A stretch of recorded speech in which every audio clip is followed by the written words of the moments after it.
Addressing reporters this afternoon, President Biden acknowledged he may have to break up parts of his signature Build Back Better bill in order to get it through Congress. Now, some of the social components of that bill would have the biggest impact on parents: universal pre-kindergarten, childcare subsidies, and a one-year child tax credit extension. Our next guest says parents have the power to become the country's strongest special interest group. Joining us now to talk about parenting amid the pandemic is Dr. Dana Suskind, author and director and founder of 30 Million Words. That's an initiative aimed at narrowing the language gap between kids from lower income families and those in wealthier households. Suskind is also a pediatric physician at the University of Chicago. Welcome back to Chicago Tonight.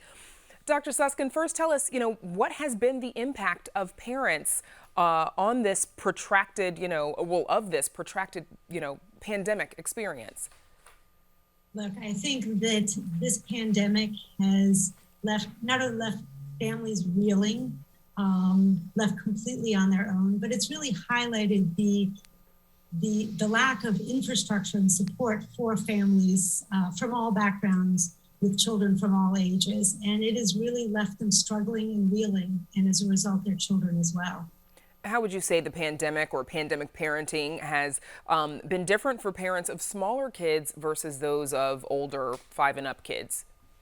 Look, it's hard for everyone, but by far and away, those first 3 to 5 years of life are the most intensive. And in this country, it is the time period that we really leave parents almost completely on their own. And while they were struggling before, the pandemic has really made it that much more difficult.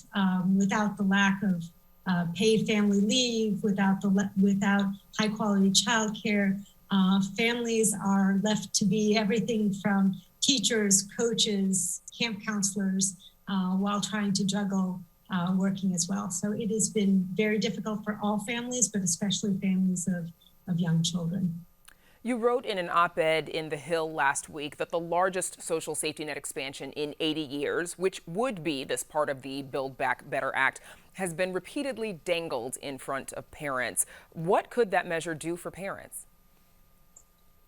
It could be a game changer. Let's just put things in perspective. In this country, parents are basically left on their own. Unlike almost any other OECD country, we have no paid family leave, we have no high quality childcare. And this, in a sense, would reverse that and start supporting families in their most important roles, especially in the early years. Supporting their children's developing brains. So this bill, in whatever form, with the paid parental leave, the high quality childcare, the child tax credit, would finally give families the support that they need to be able to parent the way in which they want to parent. You wrote about how the federal government addressed this problem during World War II. Briefly tell us what was done then. Yeah, it's amazing what our country will do when there is a necessity. When men went off to war, it left women there. And because they knew that the children needed to be cared for, they actually created a system of high quality childcare, really high quality childcare, which filled the gap and amazingly allowed the women to go to work and fill where the men had left, and has had long-term positive impacts on those children that were in those high quality childcare systems. But of course, when the men came back, despite everybody loving these childcare centers through the Langham Act, it was ended. And since that time, and we have been left with a hodgepodge of stopgaps that we call a childcare system, which really isn't. So. Right. You also write about AARP and sort of likening what parents could do to what AARP does for older Americans. What would that look like for parents? Yeah. No, to know the story of the AARP is to know the story of a group of individuals coming together to really push forward social change. So back in the 60s, the elderly were the poorest segment of society. 50% lived in almost abject poverty.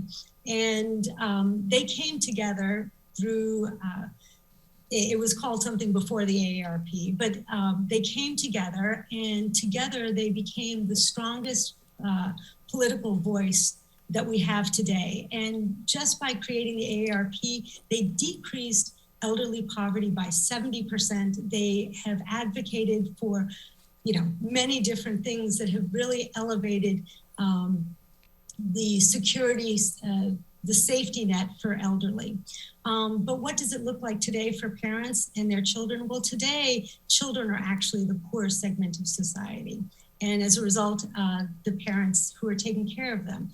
But yet we have 60 million parents who all want the same thing for their children.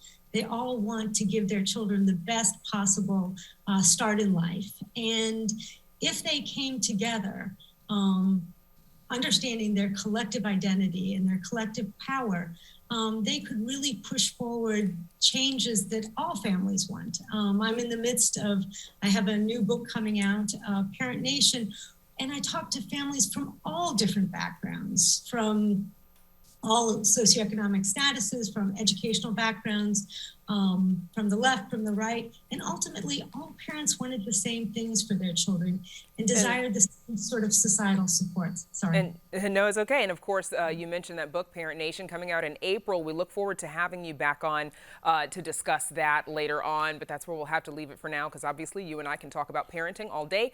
Dr. Dana Suskind, thank you so much for joining us. Thank you so much.